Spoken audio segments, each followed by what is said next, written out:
I ran here to disappear, to leave everything behind. But he found me, claimed me, killed for me. You think you can run from me now? You're mine, forever. Gunshot cracks, screen to black. Stranded in love, he came to escape. He stayed to belong, escape or surrender. Chapter 5, Heatwave and Proximity. The heatwave hit like a fist. One morning, the sky was normal pale blue, scattered clouds. By noon, the air had thickened into something alive and hostile. The temperature climbed past 38 degrees C, the humidity so high it felt like breathing through wet cotton. Cicadas screamed louder, as if protesting. Even the sea looked sluggish, waves lapping flat and oily against the rocks. No one worked outside after lunch. Villagers shut their shutters, hung damp cloths over doorways, and waited for night to bring relief that never came. Yi's grandmother brewed extra barley tea and kept the windows cracked just enough for a breeze that refused to show up. He helped her fan the charcoal stove to keep the stew from spoiling, but sweat poured down his back in steady rivers. His t-shirt clung like a second skin. He stripped it off and tied it around his neck like a rag. Bayam, June's shack wasn't any better. The tin roof turned the interior into an oven. Bolcut and Hatchet had stripped to their boxers and were sprawled on the floor, fanning themselves with folded newspapers and cursing the weather between drags on warm beer. Bayam, June sat on the couch in nothing but loose shorts, legs spread, skin gleaming with a constant sheen of sweat.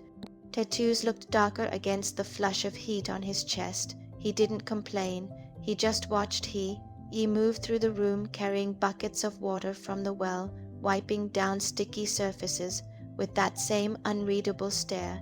By late afternoon, the sky turned an ugly bruised purple. Thunder rumbled far out over the water, low and threatening. The first fat drops hit the roof like gunshots, then the storm broke. Rain hammered down in sheets, wind howling through gaps in the walls. Lightning cracked bright enough to turn the shack daylight white for split seconds. Outside became impossible. No one could walk the path back to the village without being knocked off their feet. Bayam, June looked at Yi across the room. You're not going anywhere tonight. Yi opened his mouth to argue. Bayam, June cut him off with a single raised brow. You want to drown or get struck by lightning, your choice. Yi clenched his jaw. He had no real choice. The others passed out early, too drunk, too hot, too exhausted. Bolcut snored like a chainsaw on one mattress. Hatchet curled fetal on another. The single bulb overhead dimmed to a weak orange when someone finally switched it off.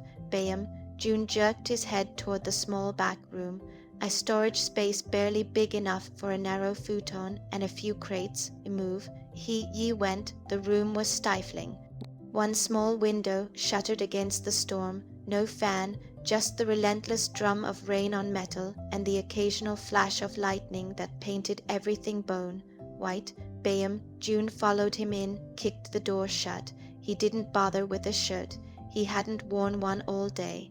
Sweat tracked down the grooves between his abs, catching the faint light. He dropped onto the futon first, stretched out on his back, one arm behind his head, the other resting low on his stomach.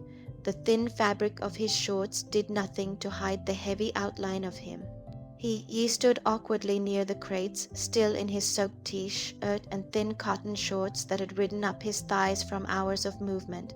Sit, Bayam, June said, not a request. He hesitated, then lowered himself to the edge of the futon, far enough to keep space between them. The mattress dipped under their combined weight. Silence stretched, only rain and thunder. Then Bayam, June shifted. His knee brushed Yi's thigh, accidental maybe, but he didn't move it away. Yi's breath caught. Bayam, June's eyes slid sideways.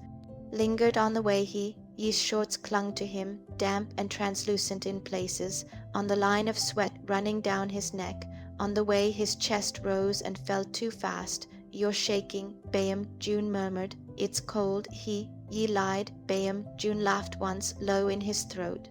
He rolled onto his side, propping his head on one hand. Close now, too close. His free hand moved, slow, deliberate, until his palm settled on Yi's bare knee. thumb stroking once lazy circle. Ye flinched but didn't pull away. Bam! June's hand slid higher, up the inside of his thigh. Slow enough to give him time to stop it. He didn't. Fingertips brushed the hem of his shorts, then slipped underneath, cupped one ass cheek firmly possessive, squeezing just hard enough to make ye's hips jerk forward. Bam! June leaned in, mouth brushing the shell of ye's ear. You get hard just from me looking. Ye's face burned. He shoved hard, both hands against Bam, June's chest. Bam! June didn't budge, just caught both wrists in one hand and pinned them above ye's head against the wall. The other hand yanked ye's shorts down in one rough tug, freeing his cock, already half awed, betraying him completely. Fuck you, ye hissed, voice cracking. Bam! June wrapped his fist around him, big, calloused, hot, and stroked once hard and mean from root to tip. Ye's back arched off the wall. A choked sound escaped his throat. That's it, Bam! June whispered against his neck. Fight all you want. Your body already knows who it belongs to. He pumped faster, rough, relentless rhythm, thumb swiping over the head on every upstroke, smearing pre-cum. Ye's hips bucked involuntarily, chasing the friction even as he cursed under his breath. Say it, Bam! June growled. Say you're mine. Fuck off, Bam! June twisted his wrist on the next stroke. Ye's vision whited out for a second. His thighs trembled. Come for me, Bam! June ordered, voice dark velvet. Show me how much you hate wanting this. Ye broke. He came hard back, bowing, mouth open in a silent cry, spilling over Bam, June's fist in thick, hot pulses. His whole body shook with it, legs threatening to give out. Bam! June kept stroking through the aftershocks, slow now, milking every last drop until ye whimpered from overstimulation. Only then did he release him. He lifted his hand, glistening, sticky, and brought it to his mouth.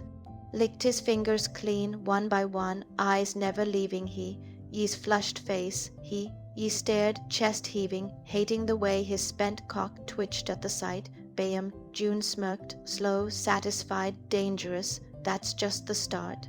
He leaned in one last time, lips brushing ye's temple in something almost tender. Asleep. He rolled away, stretched out on his side of the futon like nothing had happened. Ye stayed slumped against the wall for a long minute, shorts tangled around his thighs, come drying on his stomach, shame and afterglow warring in his chest. Outside, the storm raged on. Inside, the real one had only just begun. Chapter 6, Cracks and Care. The days after the storm settled into a strange, uneasy rhythm. The heat wave broke, leaving behind thick, muggy air and the constant threat of more rain. Ye kept showing up at the shack every morning, not because he wanted to, but because the alternative was worse. Bam! June's word had weight on the island. Disappear and someone would come looking, and ye had nowhere else to go. Bam! June changed first in small ways. Ye almost missed. The errands got lighter. No more hauling heavy crates up the cliff path alone. Instead, Bam! June started pairing him with simple tasks. Run to the store for cigarettes, sweep the front area, deliver sealed envelopes to quiet contacts at the dock. Bolcut and Hatchet still sneered and shoved when they could, but their taunts felt blunted now, like they knew better than to push too far.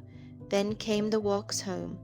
The first time it happened, the sun had already dropped behind the cliffs, turning the path dark and treacherous with loose gravel and hidden roots. He finished late cleaning up after another rowdy night and stepped outside to find Bam, June leaning against the shack wall, cigarette glowing between his fingers. Move, Bam! June said, flicking the butt into the dirt. I'll walk you. Ye bristled. I know the way. Bam! June didn't argue. He just fell into step beside him, close enough that their shoulders brushed every few paces, far enough that ye could pretend it was coincidence. They didn't speak much. Just the crunch of footsteps, the distant roll of waves, the occasional rustle of night creatures in the scrub. But twice a villager passed them on the path, once an older man who stared too long at Yi's face, once a group of drunk fishermen who catcalled something crude about the boss's new toy. Both times Bayam, June's head turned, slow and deliberate. A low growl rumbled in his throat, not words, just sound, and the men scattered like startled birds. Yi hated how safe it made him feel. He hated even more that he noticed. Then came the shed. It was a humid afternoon, sky heavy with unshed rain. Yi had been sent to fetch tools from the storage shed behind the shack, a small, windowless box of corrugated metal half, buried in weeds. He stepped inside, reached for the toolbox on the high shelf. The door slammed shut, metal clanged, a padlock clicked. Laughter erupted outside, hatchets high, hyena cackle, bowl cuts deeper bark. Stay cool in there, princess. We'll let you out when you learn to beg nicer. Yi pounded once, twice. The door didn't budge. The shed was pitch black, air already thick and stale. Heat pressed in from the metal walls like a living thing. Sweat broke out instantly across his skin. Memories from Seoul flooded back uninvited. Narrow alleys, locked doors, hands that wouldn't let go. He slid down the wall, knees to chest, breathing shallow, tried to count, tried to stay calm. He failed, minutes stretched, maybe 10, maybe 20. The dark pressed harder, then shouting outside, furious, a body slammed against the door. Wood splintered, the padlock ripped free with a metallic screech. Light flooded in. Bayam stood framed in the doorway, chest heaving, knuckles split and bloody. Behind him, hatchet lay crumpled in the dirt. Face swollen, lips split, one eye already purpling shut. Bolcott hovered a safe distance away, pale and silent. Bayam didn't look at them. His eyes found Yi curled small against the wall, breathing too fast, shirt soaked through. Something cracked in Bayam. June's expression, not anger, something rawer. He stepped inside, crouched, and without a word scooped Yi up, arms under his knees and back, lifting him like he weighed nothing. Yi's head fell against Bayam, June's shoulder. He was too dizzy, too shaken to protest. Bayam carried him back into the shack, past the staring crew, straight to the small back room, kicked the door shut, set Yi down on the futon gently, too gently, and knelt in front of him, strip. Yi blinked. What, to check you now? Hands shaking, Yi pulled off his shirt, then his shorts, left in nothing but damp briefs. Bruises from weeks ago had mostly faded, but fresh scrapes bloomed on his knees and elbows from sliding down the wall. Bayam, June's hands moved over him, careful, methodical. Palms sliding along arms, down ribs, across his back, checking for breaks, for swelling. Fingers lingered longer than necessary on the curve of his waist, the dip of his spine. Yi shivered, not from cold. Bayam, June's gaze darkened. He hooked 2 fingers into the waistband of Yi's briefs and tugged them down slowly. Yi's cock sprang free, already half, hard from the proximity, the touch, the way Bayam. June looked at him like he was something precious and breakable. Bayam, June didn't comment, just leaned in. His mouth closed over the head hot, wet, slow, tongue swirling once, teasing the slit. Yi's hips jerked, a choked sound escaped him. Bayam, June took him deeper, inch by inch, no rush, no roughness this time. Just deliberate, possessive suction hollowing his cheeks, tongue pressing flat along the underside, one hand cupping Yi's balls, rolling them gently. Yi's hands fisted in the sheet. Fuck, please, Bayam. June hummed around him. The vibration shot straight up Yi's spine. He pulled off just enough to speak, lips brushing the slick head, beg properly. Yi's pride shattered. Please suck me. Fuck, Bayam. June, please, Bayam. June growled low in approval, then took him to the back of his throat in one smooth glide. Yi came undone. He arched thighs trembling, spilling down Bayam, June's throat in hard, pulsing waves. Bayam, June swallowed every drop, slow, greedy, until Yi was whimpering from oversensitivity. Only then did he pull off, licked his lips. Crawled up the futon and gathered Yi against his chest, arms locked tight around him, one hand carding through sweat, damp hair. No one touches what's mine, he murmured against Yi's temple, voice rough, almost tender, not them, not anyone. He lay there naked, spent, heart-hammering, feeling the shift happen inside him like a fault line cracking open. Resentment still burned, hot and familiar, but underneath it, something new took root, dangerous, warm attachment. He pressed his face into the crook of Bayam, June's neck, and closed his eyes. Outside, Hatchet's pained groans drifted through the thin walls. Bayam, June held him tighter, and for the first time he didn't try to pull away. Chapter 7. Loan sharks arrived. The afternoon felt too quiet. Ye had been sent to the South Pier to pick up a small package, nothing unusual, just another sealed envelope. Bayam, June had pressed into his hand with a casual, "Don't open it, don't ask." The dock was almost empty, a couple of fishing boats bobbing lazily, an old man mending nets, the usual low hum of wind and water. He kept his head down, straw hat pulled low, moving fast. He should have known better. They came from behind the stacked crab traps, two men in cheap city jackets, faces he recognized instantly from Too Many Nightmares. The same thick-necked bastard who'd pinned him against the hallway wall back in Seoul. The other one shorter, meaner, with a scar across his left cheek. They didn't waste time on words. The big one grabbed Ye's arm, yanked him hard enough to make him stumble. "Time to go home, kid. Your stepdad's tab is overdue, and you're the collateral." Ye twisted, tried to wrench free. The shorter one laughed sharp, ugly, and slammed a fist into his stomach. Air exploded out of him. He doubled over, gasping. They dragged him toward the edge of the pier, away from the few villagers who might see. The big one ripped Ye's shirt open, buttons popping, fabric tearing. With one brutal yank, his other hand shoved under the torn cloth, groping roughly across Ye's chest, pinching a nipple hard enough to draw a choked cry. Still soft, the man sneered. "We'll toughen you up on the ride back, maybe take turns in the van. You'll pay everyone one way or another." Ye fought, clawed at arms, kicked at shins, but they were bigger, stronger, and they'd done this before. The shorter one clamped a hand over his mouth, muffling the shout he tried to get out. Then a roar, not human, animal. Bayam, June exploded onto the pier like a storm breaking.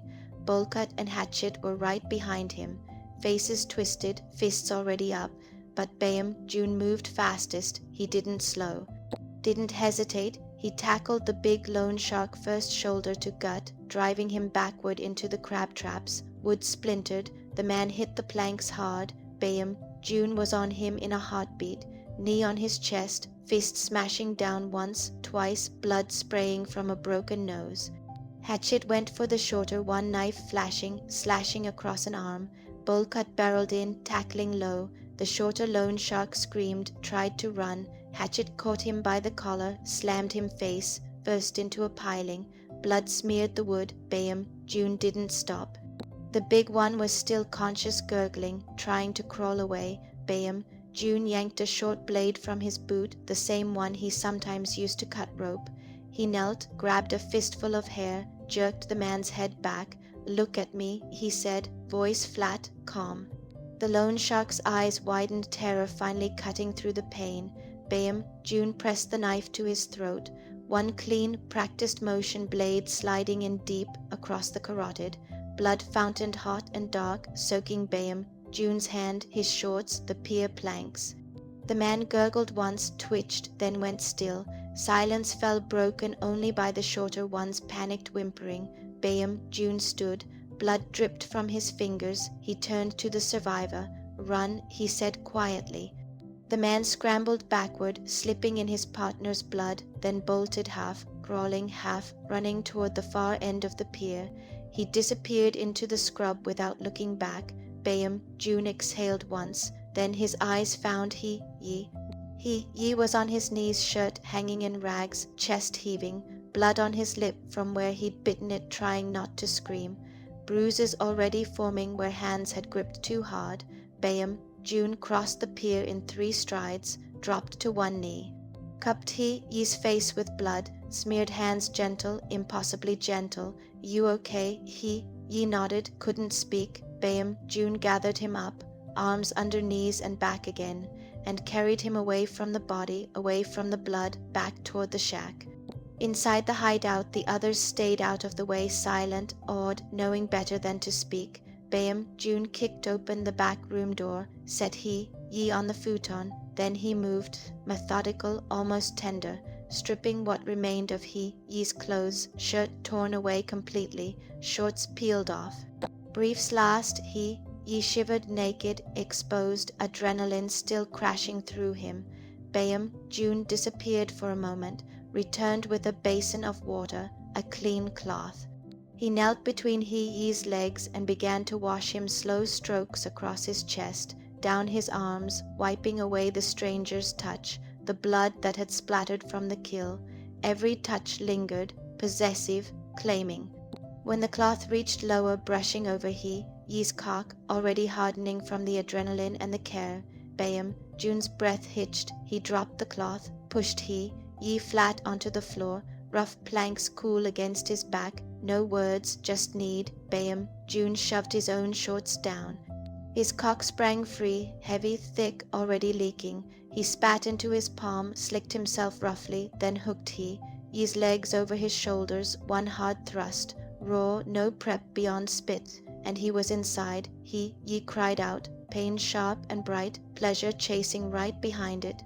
His nails dug into Bayam June's back, raking red lines down tattooed skin. Bayam June fucked him like he was trying to crawl inside him. Hard, possessive slams that jolted Yi's whole body, each thrust punctuated with a growled word, mine, Islam, mine, Islam, mine. He bit down on the side of Yi's neck hard enough to bruise, not break skin, marking him while he pounded deeper, hips snapping with feral rhythm. Yi clawed harder, drawing blood now, arching up to meet every brutal thrust. Tears leaked from the corners of his eyes, not from pain, not really, from surrender, from the terrifying relief of being wanted this badly. He came first untouched, spilling between their stomachs in hot, messy pulses, body locking tight around Bayam June.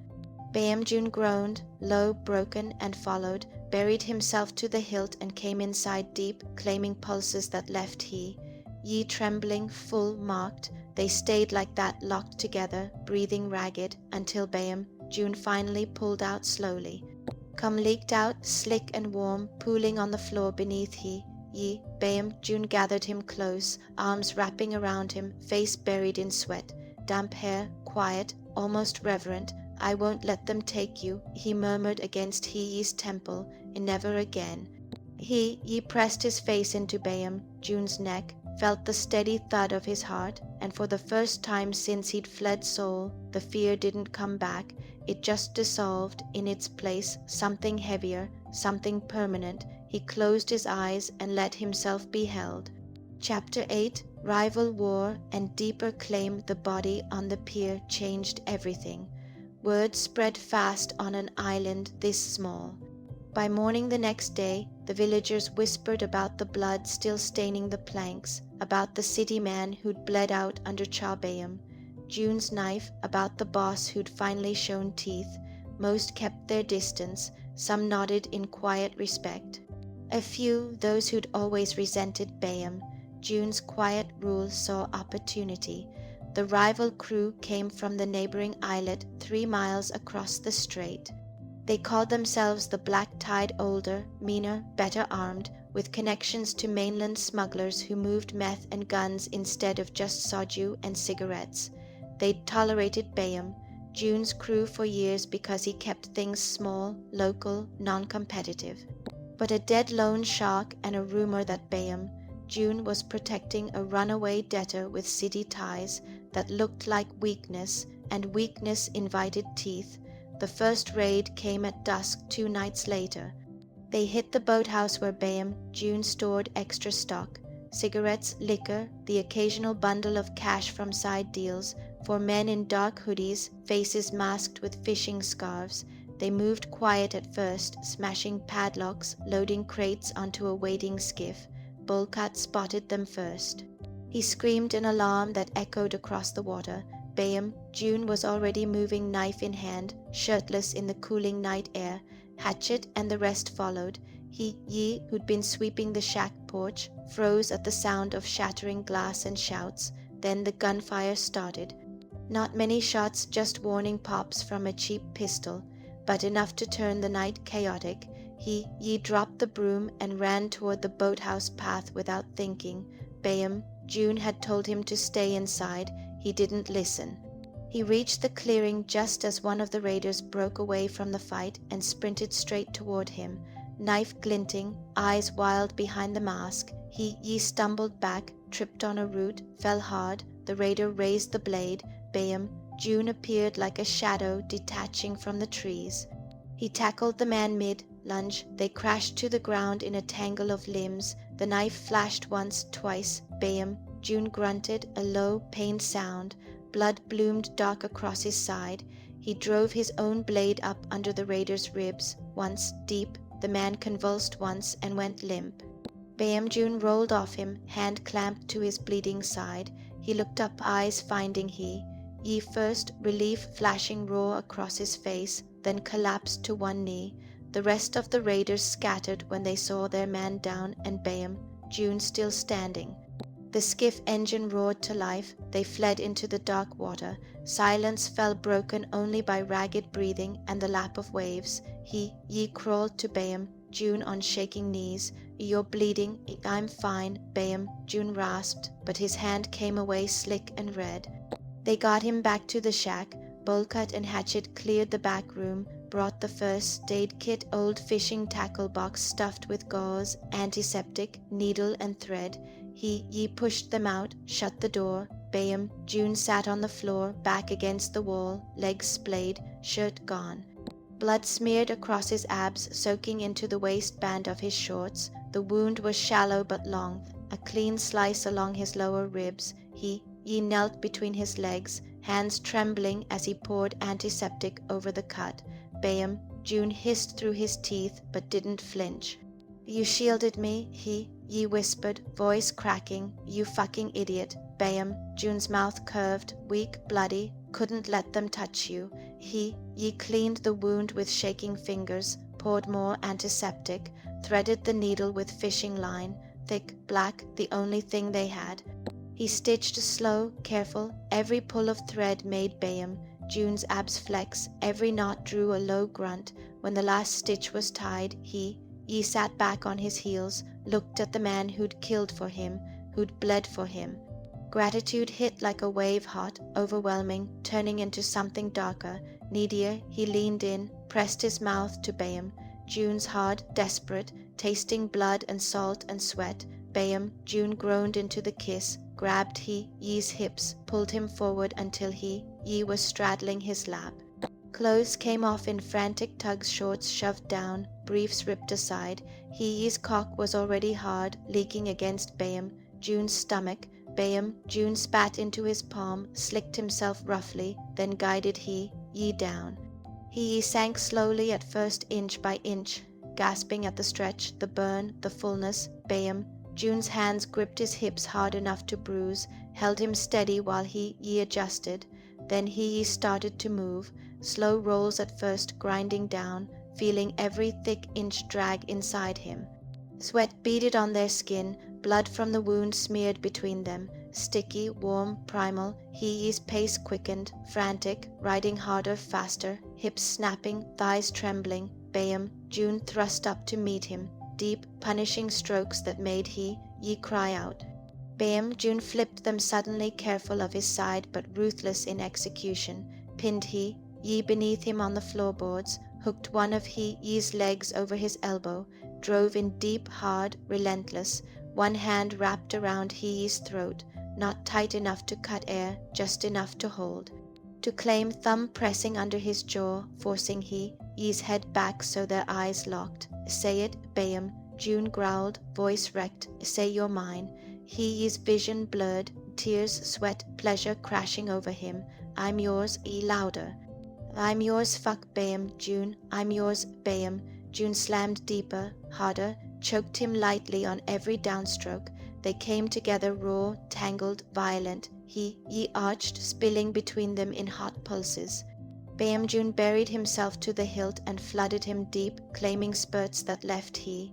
Ye shaking full, marked inside and out, they collapsed, sweat, slick, blood, smeared, breathing like they'd run miles. Bayamjun didn't pull out. Just rolled them so he. Ye was draped across his chest, still joined, one arm locked around Ye's waist, the other hand stroking slow circles on his back. Minutes passed, the room smelled of sex, blood, antiseptic. Then Bayamjun spoke, quiet, almost broken. They're not done. Ye lifted his head. What? The black tide, they'll come back, and those lone sharks, the one who ran he'll talk, they'll allay, one big final push. Ye's stomach dropped. Bayamjun tightened his hold, pressed a kiss to Ye's forehead, soft, reverent. But they won't get you. I'll burn this whole fucking island down before I let them take you.